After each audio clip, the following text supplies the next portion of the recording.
Good day. Ito, biglang food review ko na naman. Biglang nag-crave si Mrs. sa Cheesecake Factory. So, kain lang muna dito. Tingnan natin kung makapag-vlog tayo ng konti sa loob. Okay, mas mali. You going in also? Yes. Okay.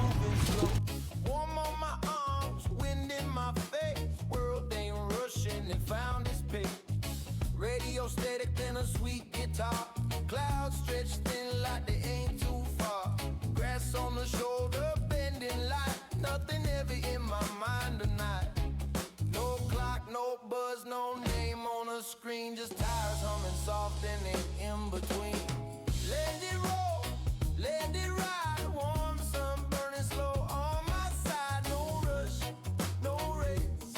Just air in my lungs in time to waste. If this is all we ever get, don't overthink it.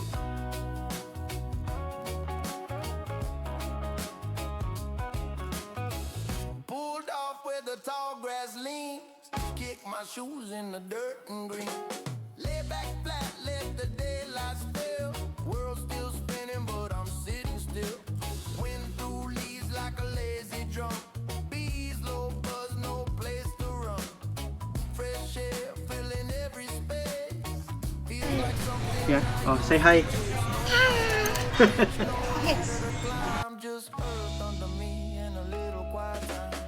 Let it roll, let it ride. Warm sun settling deep inside. No rush, no race. Just grass on my back and open space. If this is all we ever get. Okay, so naka-order na kami. Hindi na namin binidyon yung ordering process. Basta si Mrs. pati si Little J is yung steak frites or fritters. I'm not sure how to say it. Then ako, in order ko is yung steak Diane. And syempre, meron silang ano dito, complimentary butter and bread.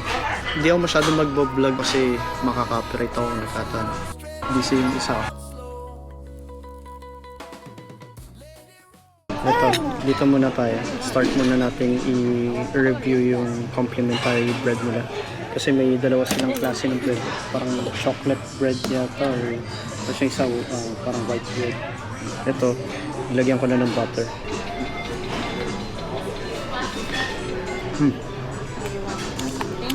Lasang-lasa mo yung buttery goodness. Hindi ko masabi kung chocolate bread ba to or ano.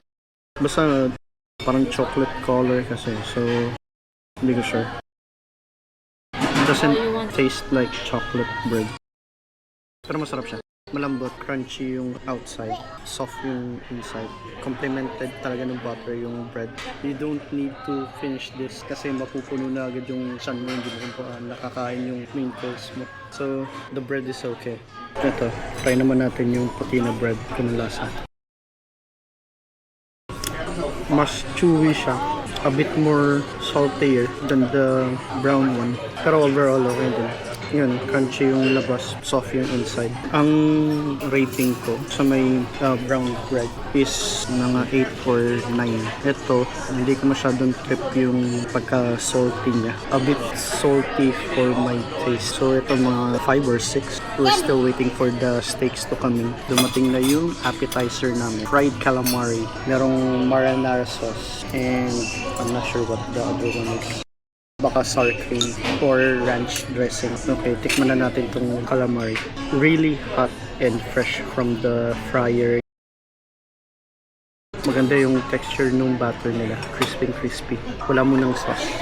Saktong season na salt, beer batter yata yung ginamit nila. Siyempre oily kasi pinrito. Sobrang crunchy. Okay yung batter. Tapos try naman natin yung may mga dipping sauce. Try muna natin yung marinara. Tomatoey, sweet yung marinara sauce. Masarap. It complements the calamari. Some seasoning and herbs dito sa may batter nila sa may calamari, which is okay. Yung ano lang siya. Hindi naman siya yung sobrang overpowering dun sa may calamari itself. Next, try naman natin yung parang ranch dressing or sour cream. Okay. Most likely sour cream to. Hindi siya lasang brunch. Okay din yung lasa niya. Compliments dun sa may calamari. Ang rating ko para sa calamari is around 8. Pag dinip mo sa may marinara sauce nila, it goes up to 9. Pag dinip mo naman dun sa may sour cream or mayonnaise, still around 8. Mas masarap yung calamari dun sa may marinara sauce. Try ko naman yung steak. Ito na yung order ni Mrs. na steak.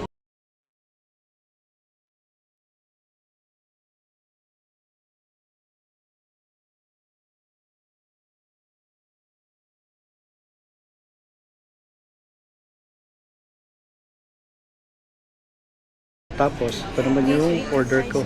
Steak Diana.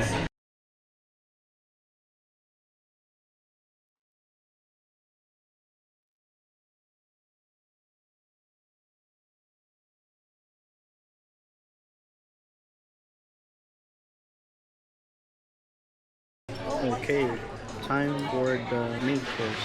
So, mga medallions or cuts ng beef na may mushroom, herbs. I'm not sure what the sauce was. Ang side niya is mashed potato with herbs and some bacon. Try na natin to. Ang order ko dito sa steak na to is medium rare. Same kami ni Mrs. which is medium rare din yung karne niya. So, okay. Yun. Medium rare. Okay. First bite. Okay yung doneness ng steak. Medium rare na malambot. Tawag natin na may mushroom. Yung sauce niya, parang may wine.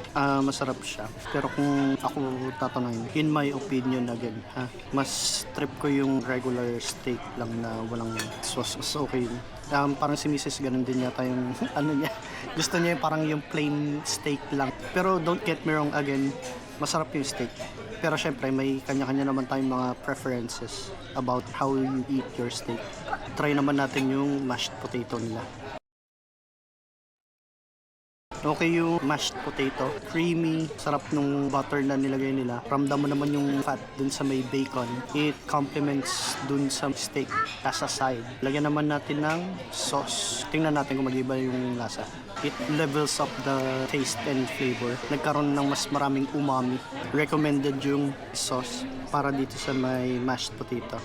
Okay, halfway through dito sa may meal ko. Napansin ko nga pala may caramelized onions dito sa may sa sauce nila, which is adding a sweet taste sa steak, which is gusto ko. A few moments later. Ayun, nag-offer si Mrs. na tikman ko daw yung steak niya. Okay, let's go.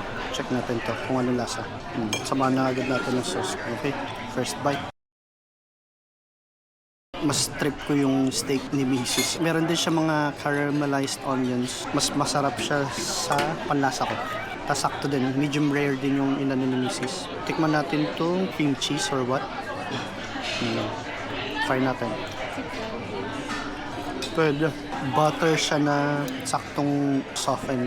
Mas nagko-complement dito sa may sauce nitong steak na to at yung sa may steak itself. Kung order man ulit kami or ako ng steak dito, ito yung orderin ko kung nagkataon.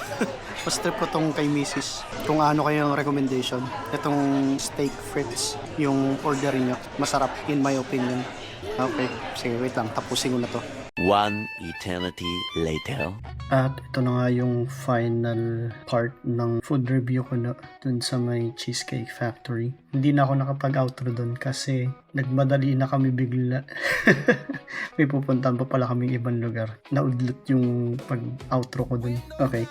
So, dun sa may outro, yun nga, nasa Cheesecake Factory kami. Hindi kami nag-order ng cheesecake. Dapat, o-order kami. Yun nga lang kaso. Dun pa lang sa appetizer, pati sa main course, nabusog na kami. So, hindi na kami order. Yung steak na yan is okay lang para sa akin. Meron nga siyang wine sauce, Pero mas trip ko yung in-order ni Mrs. na steak frites na may wine sauce din. Ang kinaiba nila, mas may umami yung steak frites na sauce. Ang description niya kasi dun sa may menu is medallions of steak covered with black peppercorns and rich mushroom wine sauce served with mashed potatoes and grilled onions. Di ko lang sure paano yung pagkakahalo dun sa may wine. Hindi ko masyadong trip yung wine dun sa steak na yan. Pero dun sa may in-order ni Mrs. na steak frites, yun, yung frites is from the French word fries. So, inartehan na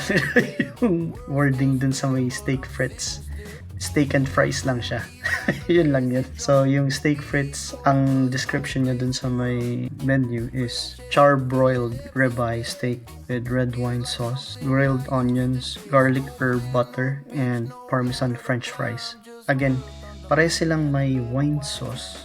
Mas trip ko nga lang kaso yung kay Mommy Jane na in-order kaysa dun sa may steak Diane sauce. I'm not sure kung ano pa yung nilagay nila dun sa may sauce nung steak frites. Pero mas trip ko yun.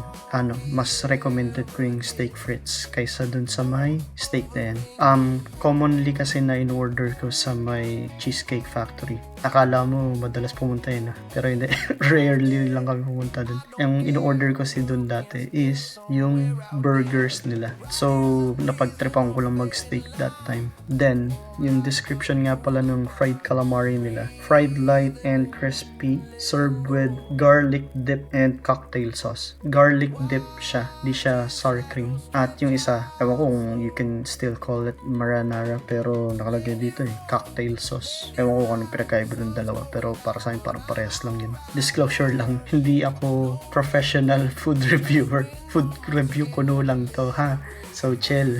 Ang taste is subjective, okay? It varies from person to person. So, kung ano yung masarap sa inyo, baka hindi masarap para sa panlasa ko. And vice versa. So, chill lang ha.